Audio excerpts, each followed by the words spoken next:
Hi, hello everybody. This is the second part about LLP and income tax related implications, and we are specifically focused on real estate transactions. So today we will be first discussing the various sections which are there in Income Tax Act and how they are relevant for LLP when as a structure it is used in real estate transaction. So we'll start with sections one by one, and as we keep on discussing, we'll also be talking how that is relevant when a particular real estate development. It could be with an investor, it could be with one landowner, it could be with one developer, one investor, how that is relevant. Okay, so first and foremost, we will start with the definition, and that definition will be the definition of firm. So coming to the definition of firm, section 2, clause 23, subclause 1. Section 2 is the definition section, and in any law, as the definition section always and always has clauses. So section 23, section 2, clause 23, subclause 1. This defines firm. Now by firm, the first and foremost idea we have is the Indian Partnership Act, and in an Indian Partnership Act, generally in general parlance, as we talk, it is said to be a firm, partnership firm. Okay. Now, the definition of Income Tax Act for firm also includes LLP, and that is more important for us. That LLP, which is defined under LLP Act 2008, that itself is also identified as a firm. So once this particular definition section identifies a firm to include LLP also, then all over the Income Tax Act, wheresoever the word firm is used, LLP also, that particular provision is applicable to LLP also. Partners under section 2, clause 23, subclause 2. Partners have the same meaning as assigned in LLP Act 2008. We have seen in LLP Act provisions and the very first definition section in LLP Act that there should be minimum 2 partners. Now these 2 partners can be individuals, these can be corporates, these can be anybody. So in Income Tax Act, these partners who are the partners of under Indian Partnership Act in a firm. So the LLP related partners are also recognized as partners for Income Tax Act purpose. So whosoever is a partner, which is contributing capital in whatsoever form we have discussed, so he is a partner for all this, though he is under LLP Act 2008. Okay. So these 2 aspects are very important, as they make it very clear that all implications for a firm are also applicable equally to an LLP. Next, we come to the definition of person under Income Tax Act. Now, under Income Tax Act, section 2, clause 31 speaks about person. And this is the most important definition, because here, who are the persons who will be accessible to tax? They are clearly defined. And a firm is said to be one of them. Okay. This is the inclusive definition that we all know. It is taught at BCom level also. So firm, when it is identified as a person, automatically a LLP, which as per the above definition of section 2, clause 23, LLP also is a person. So LLP independently is accessible to tax. LLP can have its own PAN. LLP will have to file its own return. So the identity in the eyes of taxation department, income tax department for an LLP is established independently. And that is very important conclusion by including LLP in the definition of firm and firm in the definition of person. Same funda applies in GST Act. So in GST also, firm is identified as a separate person for taxation purpose. So they can get GST and also firm will have to file its own returns, etc. Face audits. In LLP, here it is assessment. Next, the concept of residential status. This goes with section 6, subsection 2. Okay. Now, residential status, we will be primarily discussing those which are Indian only. There can also be a foreign LLP. In LLP Act 2008, there is a provision.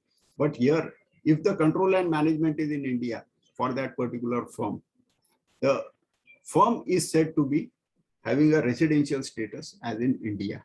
Okay. And that certainly will be our case because the land is situated in India, the investor is in India, the investor probably could be outside India also, the developer is in India, and control and management, if it can be established that control and management is in India, then certainly the residential status is also in India.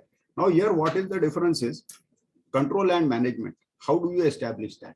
Control and management in any LLP related real estate deal, it is the developer who is responsible for the entire development and sales. He has to maintain a particular profitability. He has to accordingly give a particular revenue share, or it could be whatever arrangement between the investor and the developer. But here, the control completely of the construction and its management, it is documented also in the deed, the agreement between the two is only solely of a developer. Investor is not going to manage a real estate development or construction, dealing with contractors, architects, and so on and so forth. So by and large, a real estate development happening in India can be said as a general rule that the residential status in India is in India. So what is the immediate implication? The immediate implication is that entire income which arises from this particular development is taxable in India. Next, we come to a very, very important aspect, that is share of profit. LLP Act 2008 stated that LLP has to be formed only and only for the sake of business. It is not formed for charity, generosity, etc. The Act itself prohibits it should be for business. Rather, in LLP Act 2008, business is also defined. We will not go into all that, but this real estate development certainly is a business. So coming to section 10, subsection 2, capital A, share of profit is exempt from tax. See, any partnership, whether it is under Indian Partnership Act or it is under LLP Act, that is certainly for profit generation. Okay, at least for LLP, I will say so. Now, in this particular case, whatever is the profit that will be shared between the partners, there could be 2, 3, 4, 10 partners, howsoever they are, where there are professionals who form LLP, like CA, lawyers, there the number of partners could be much more. Now here, the partnership deed or LLP agreement, they will define the profit sharing ratio for each and every partner. And at the end of the year, if there is any profit which is shared, now that is exempt in the hands of a partner. Now this is a very, very big positive for each partner in an LLP. And assume there is only a developer and an investor in a LLP. LLP needs minimum 2 partners. And here there is a particular LLP which has one developer who brings his expertise for construction and sales marketing. Secondly, there is an investor who pumps in money. Okay. The developer manages the entire construction, etc. At the end of every year, if there is a profit, that share between the two will be exempt in the hands of both of them. So this is a very important thing, because generally these tax rates for the investor as well as for the real estate developer who gets this particular chunk of profit share, he could be in the highest tax bracket, and getting an exempt income will be a big relief for him. There are few conditions, but these certainly will be followed. Just for mentioning, firm should be assessed to tax. That obviously will be, okay, because you have a separate PAN, you are dealing on a separate PAN with your contractors, etc., etc. And profit should be as per profit sharing ratio. You cannot deviate from the profit sharing ratio that is mentioned in the LLP agreement. So this is one particular advantage when an LLP comes into picture. See, LLP itself puts the liability of a developer is limited. The liability of an investor is limited to the extent of capital contribution. So here there is a big relief that both beyond a particular capital contribution are not responsible. All the liabilities and assets are of LLP. And it is the LLP which is executing the particular project. It is the LLP which will be signing the sale agreements with the flat buyers.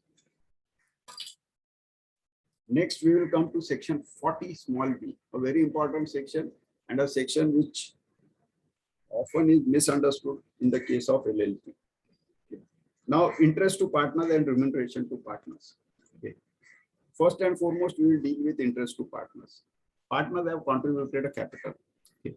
And on that, there can be a term in the LLP agreement that a particular rate of interest should be paid on the capital contribution to the partners.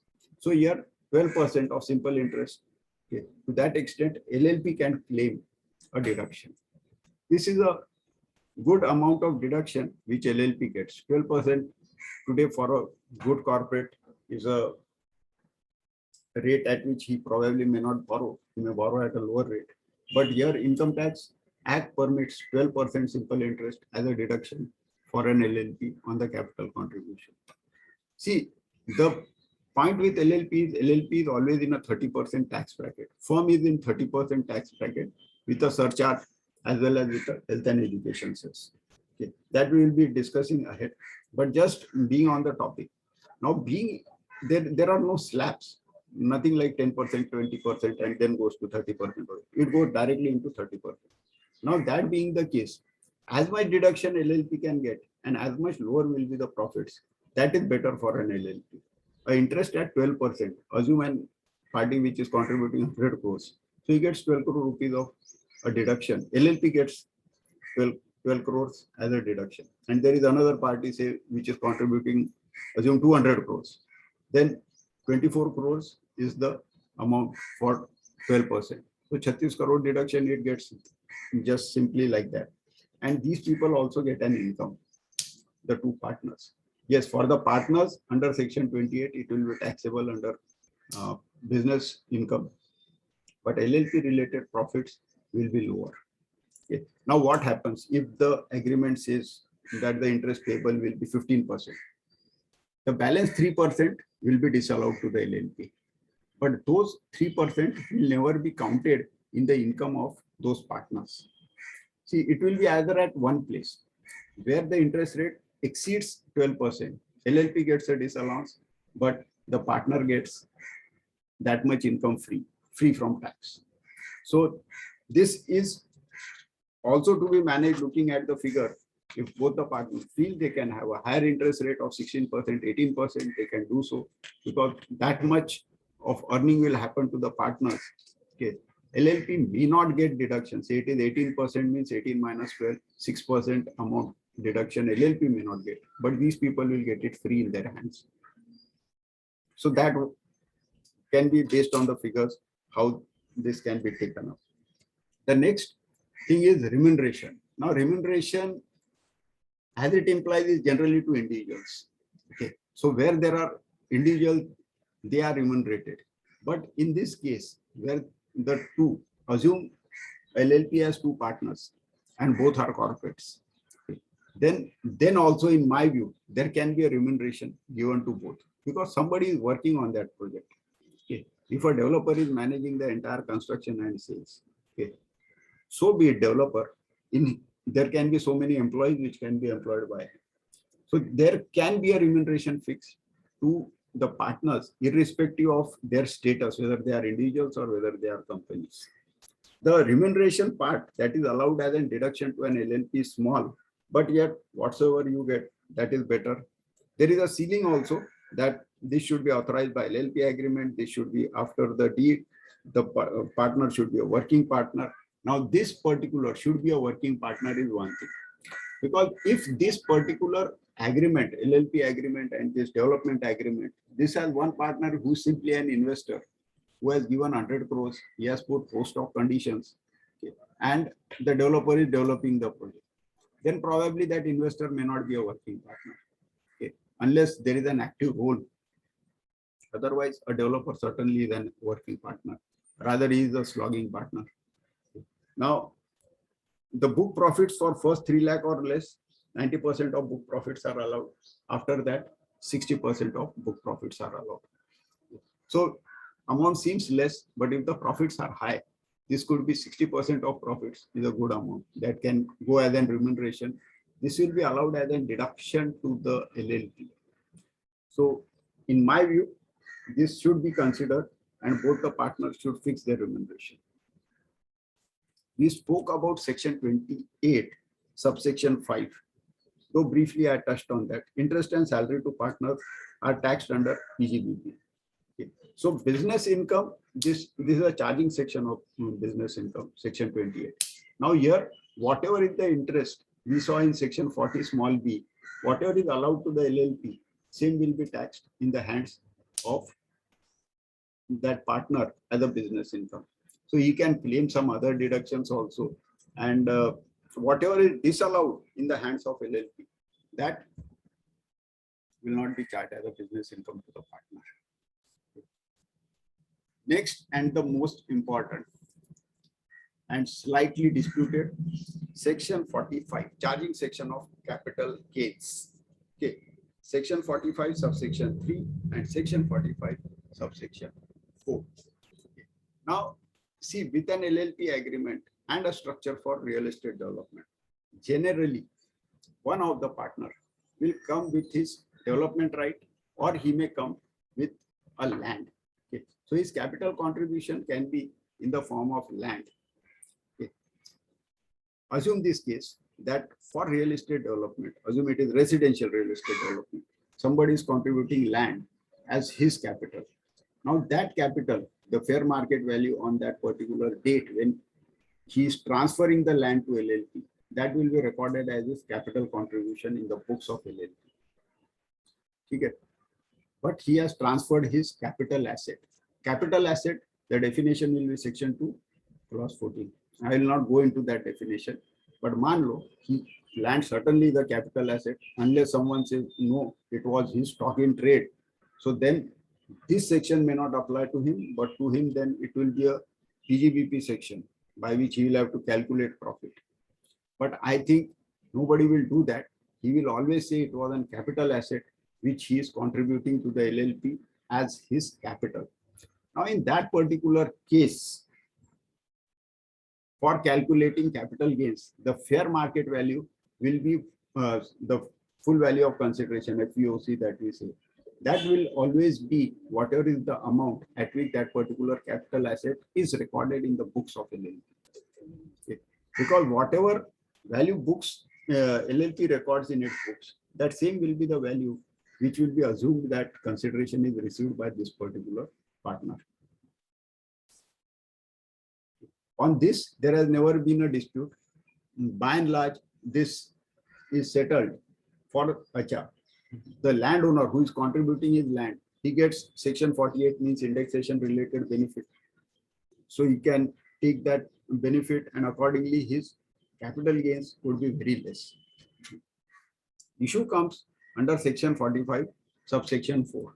I consider this as a good amendment. This amendment, what has been put here, is the amendment as per Finance Act 2021. And this amendment is the amendment which has settled many disputes, but it has given absolute clarity what will happen when the firm distributes its capital assets to the partner. See, generally it can happen, a partner contributes his land or development rights on the land. Okay. So section 45 subsection 3 will apply. He will pay his capital gain. Now the project goes on. At the end, either there are profits to be distributed year after year, okay, or it can even be that some asset itself is given to that particular partner. Okay. Assume some 10 flats are to be given to the one of the partner, or 50 flats, whatsoever it can be. So now in that particular case, the transferor is LLP. Now if LLP is the transferor, the full value of consideration for him is B plus C minus D. We will come to that. But first the funda behind that. See, there is a capital account of that particular partner in the books of accounts of the LLP. LLP accounting is like firm only. So now whatever is the capital contribution, that is the money which actually should be paid to this retiring partner, or there is a dissolution, or somebody on his own is leaving. But in this case, what happens? Instead of giving money you are giving some flats, or it could be any other capital asset. Flats, just I am saying. So for this particular purpose, there can be either flats as well as there can be money. So if there is money also given, some assume 10 crores are paid plus 10 flats are given, then B means 10 crores, C means whatever is the fair market value of those 10 flats at the nearest rate, that there has been some other deal in the same project, that rate should be taken. Okay. And from that remove whatever is the capital account balance. So this shows D is the capital account balance. That much was payable, but whether you have paid more or whether you have paid less. B plus C stands for that. Because at times people were paying a huge amount to a retiring partner or a leaving partner through a kind. So this has been now given absolute clarity. So anyone who is leaving that LLP, and this happens.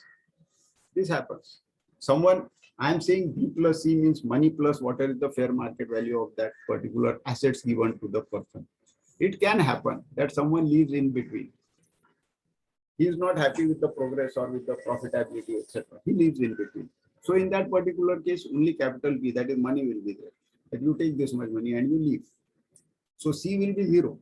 But if B is assumed 50 crores and D is only 20 crores, then 30 crores is paid excess to him.